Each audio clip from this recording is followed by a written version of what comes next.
सर्वसामान्यांच्या हक्काचा आवाज जागर जनस्थान।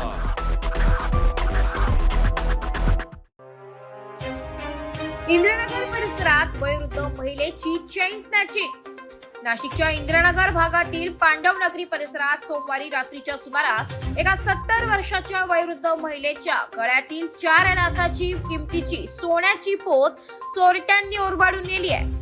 मालती भालचंद्र अमृतकर असं 70 वर्षीय वयोवृद्ध महिलेचं नाव आहे। चोरीची संपूर्ण घटना सीसीटीव्ही मध्ये कैद झाली आहे। मालती अमृतकर या परिसरात असलेल्या एका दाताच्या दवाखान्यात गेल्या होत्या आणि तेथून येत असतानाच दूध टाकीवरून हेल्मेट परिधान करून आलेल्या संशयितांनी त्यांची चेन ओरबाडून नेली। याबाबत इंद्रनगर पोलीस ठाण्यात गुन्हा दाखल झाला असून पुढील तपास पोलीस करीत आहेत।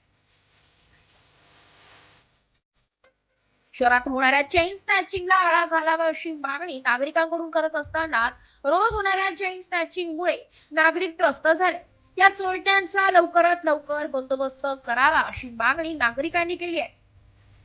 जागर जनस्थानसाठी प्रतिनिधी भूषण जैन, नाशिक।